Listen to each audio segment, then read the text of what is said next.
আসসালামু আলাইকুম ওরহমতুল্লাহি তাআলা বারাকাতুহু। প্রিয় দর্শক, তরিকার প্রতি ইউটিউব চ্যানেলের পক্ষ থেকে আপনাদেরকে জানাই আন্তরিক মোবারকবাদ।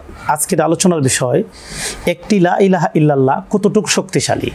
খুবই গুরুত্বপূর্ণ একটা ভিডিও, কাজেই এই ভিডিওটির প্রথম থেকে শেষ মতো দেখার অনুরোধ করছি এবং নতুন হয়ে থাকলে একটি সাবস্ক্রাইব করে আমাদের পাশে থাকবেন, তাহলে এই ভিডিওগুলো আপনাদের মোবাইলে চলে যাবে।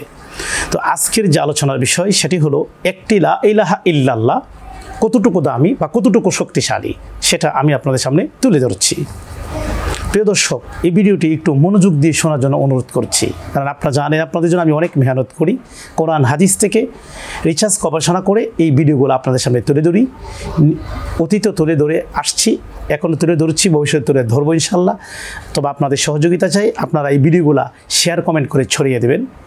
বন্ধুবান্ধব যারা আছেন তাদেরকে সাবস্ক্রাইব করে এই চ্যানেলের সাথে অ্যাড করে দিবেন, তারা যেন এই ভিডিওগুলো দেখে উপকৃত হয়। তো আজকের যে আলোচনা সেটা হলো একটি লা ইলাহা ইল্লাল্লাহ কতটুকু শক্তিশালী এবং কতটুকু দামি। এই লা ইলাহা ইল্লাল্লাহ এই কালিমা দিয়ে শুরু, এই কালিমা দিয়ে শেষ। কারণ আমার দয়াল নবী যখন সৃষ্টি হয়েছিলেন সর্বপ্রথম, তখনই ওনার জবান মোবারক থেকে বের হয়েছিল লা ইলাহা ইল্লাল্লাহ।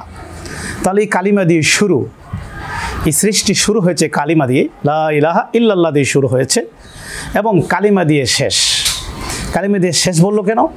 আমার দয়াল নবী বলেছেন হাদিসে পাকে, যেটা মেশকাত শরীফে এই হাদিস কানা আছে এবং বুখারী শরীফে হাদিস কানা আছে, মান ক্বালা লা ইলাহা ইল্লাল্লাহ ফাদাখালাল জান্নাহ। যে ব্যক্তি লা ইলাহা ইল্লাল্লাহ জিকির মুখে নিয়ে মারা যাবে, যার আখিরি শব্দ শেষ শব্দটা লা ইলাহা ইল্লাল্লাহ হবে, সে বিনা হিসেবে জান্নাতি, ফাদাখালাল জান্নাহ, সে জান্নাতে প্রবেশ করবে। তাহলে যার মানে এই কালিমা শুরু বাক্য এবং শেষ বাক্য। শুরু বাক্য যখন আমরা মুসলমান হই, এই কালিমা দিয়ে মুসলমান হতে হয়, লা ইলাহা ইল্লাল্লাহ মুহাম্মাদুর রাসূলুল্লাহ সাল্লাল্লাহু আলাইহি সাল্লাম। এই কালিমা দিয়ে শুরু, আবার এই কালিমা দিয়ে শেষ। যদি আখিরি কালামটা এটা হয় লা ইলাহা ইল্লাল্লাহ মুহাম্মাদুর রাসূলুল্লাহ, সে ফাদাখালাল জান্নাহ, সে জান্নাতি হবে, বিনা হিসেবে জান্নাতি হবে। তাই এই কালিমা দিয়ে শুরু, এই কালিমা দিয়ে শেষ, এটার দাম, এটার শক্তি অনেক অনেক গুরুত্বপূর্ণ। তো এখন বুখারী শরীফে কিন্তু আছে, যার শেষ বাক্য হবে লা ইলাহা ইল্লাল্লাহ মুহাম্মাদুর রাসূলুল্লাহ, সে বিনা হিসেবে জান্নাতি হবে। তো এখন এই কালিমা দিয়ে শুরু বলল এই কারণে, কারণ এই বাক্য দিয়েই নবুয়াতের আহ্বান, এই বাক্যই জান্নাতের টিকিট। কারণ আমার দয়াল নবী সর্বপ্রথম সৃষ্টি হয়ে লা ইলাহা ইল্লাল্লাহ বলে আল্লাহর ওয়াহিদানিয়াত স্বীকৃতি দিয়েছিলেন।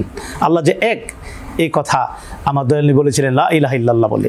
এই জন্য নবুয়াতের আহ্বানে ছিল লা ইলাহা ইল্লাল্লাহ। প্রত্যেকটা নবী 1,24,000 মতান্তরে 2,24,000 নবীগণের নবুয়াতের আহ্বানটা, নবুয়াতের দাওয়াতটাই সর্বপ্রথম ছিল লা ইলাহা ইল্লাল্লাহ।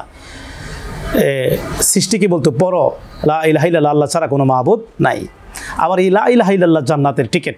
কেননা বুখারীতে আছে মান ক্বালা লা ইলাহা ইল্লাল্লাহ ফাদাখালাল জান্নাহ, যে ব্যক্তি লা ইলাহা ইল্লাল্লাহ মুখে নিয়ে মারা যাবে, এই লোকটা বিনা হিসেবে জান্নাতি, তারা লা ইলাহা ইল্লাল্লাহ জান্নাতের টিকিট।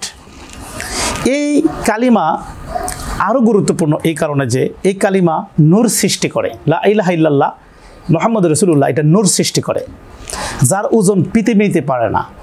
হাদিস শরীফে আছে যে সমস্ত পৃথিবী যদি এক পাল্লাই তোলা হয় আর লা ইলাহা ইল্লাল্লাহ যদি এক পাল্লাই তোলা হয়, তাহলে লা ইলাহা ইল্লাল্লাহ ভারী হবে। তাহলে লা ইলাহা ইল্লাল্লাহর ওজন পৃথিবী নিতে পারে না। আর এই লা ইলাহা ইল্লাল্লাহ মুহাম্মাদুর রাসূলুল্লাহ এই কালিমা থেকে নূর সৃষ্টি করে। নূর, যতবার এই কালিমার জিকির আপনি করবেন, আপনার কলবের মধ্যে নূর পয়দা হবে, নূর সৃষ্টি হবে। তাহলে এই কালিমা নূর সৃষ্টি করে এবং যে কালিমার ওজন এই পৃথিবী নিতে পারে না। 3 নম্বর যে বিষয়টা সেটা হলো শয়তান এই বাক্য সহ্য করতে পারে না। লা ইলাহা ইল্লাল্লাহ জিকির যার কলবে থাকবে, শয়তান বলে আমি তাকে ওসওয়াস দিতে পারি না, তার কলবের মধ্যে আমি ধারণ করতে পারি না।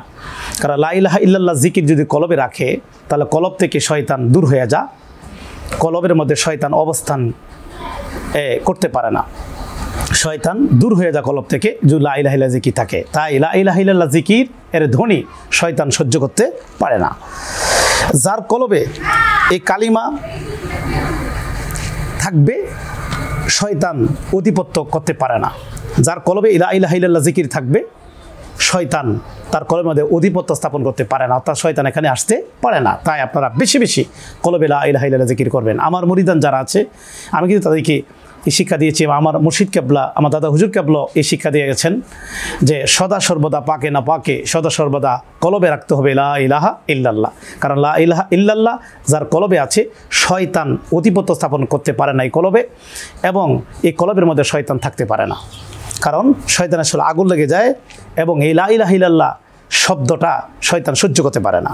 তাই সর্বদা এই লা ইলাহা ইল্লাল্লাহ জিকির কলবে রাখবেন। 4 নম্বর যে বিষয়টা সেটা হলো, এই বাক্য ধ্যান করেই অলিয়া উলিয়ারা অলিয়ত লাভ করেছেন। সমস্ত অলি আল্লাহরা, লক্ষ লক্ষ অলি আল্লাহ, কোটি কোটি অলি আল্লাহরা হয়ে গেছেন, হবেন। প্রত্যেকটা অলি আল্লাহরা অলিয়ত লাভ করেছেন এই লা ইলাহা ইল্লাল্লাহ জিকির করে। কাজেই আপনারা লা ইলাহা ইল্লাল্লাহ জিকির সর্বদা করবেন। আমার মুরিদানদেরকেও কিন্তু আমি এই নির্দেশ দিয়েছি, তারাও যেন লা ইলাহা ইল্লাল্লাহ জিকির সর্বদা কলবে রাখে।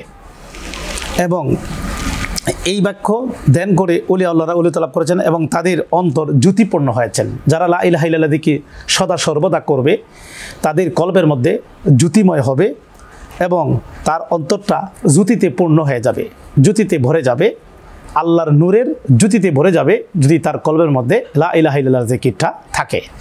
প্রিয় দর্শক, আপনারা নিশ্চয়ই অবগত আছেন, আমি কিন্তু এই তরিকার পথে ইউটিউব চ্যানেলে আমি গুরুত্বপূর্ণ বিষয়গুলো উপস্থাপন করি, এবং সহজ কথায় অল্প কথায়, এবং আমি এটা লিখি, আগে লিখিনি যেন ভুল না হয়, আমি আগে লিখি তারপরে আলোচনাটা করি যেন ভুল নিরসন হয়, ভুল যেন কম হয়। এই কারণে আমি আপনার সামনে প্রতিনিয়তই এই প্রত্যেকটা ভিডিও খুব শর্ট আকারে প্রকাশ করি, কারণ বড় ভিডিও মানুষে দেখতে চায় না। অল্প কথায় অনেক গুরুত্বপূর্ণ বিষয় আমি উপস্থাপন করে থাকি অল্প কথায়। আপনারা যারা তরিকার প্রতি ইউটিউব চ্যানেল আছেন সবাইকে মোবারকবাদ, এবং যারা আপনারা বন্ধুবান্ধব আছে তাদেরকেও বলবেন এই তরিকার প্রতি ইউটিউব চ্যানেলে সাবস্ক্রাইব করে আমাদের পাশে থাকতে। তারা যেন এই ভিডিওগুলো শুনে উপকৃত হয় এবং তারা যেন এই আমলগুলো করে আধ্যাত্মিকভাবে উন্নতি লাভ করে। আর বাবা, আপনারা আমার জন্য দোয়া করবেন। আমি তরিকার পথকে, এই সুফিবাদকে উপরে নিতে অনেক মেহনত করছি। আমি কিন্তু বড় একটি মাদ্রাসা করার উদ্যোগ নিয়েছি, আপনাদের সহযোগিতা চাবো।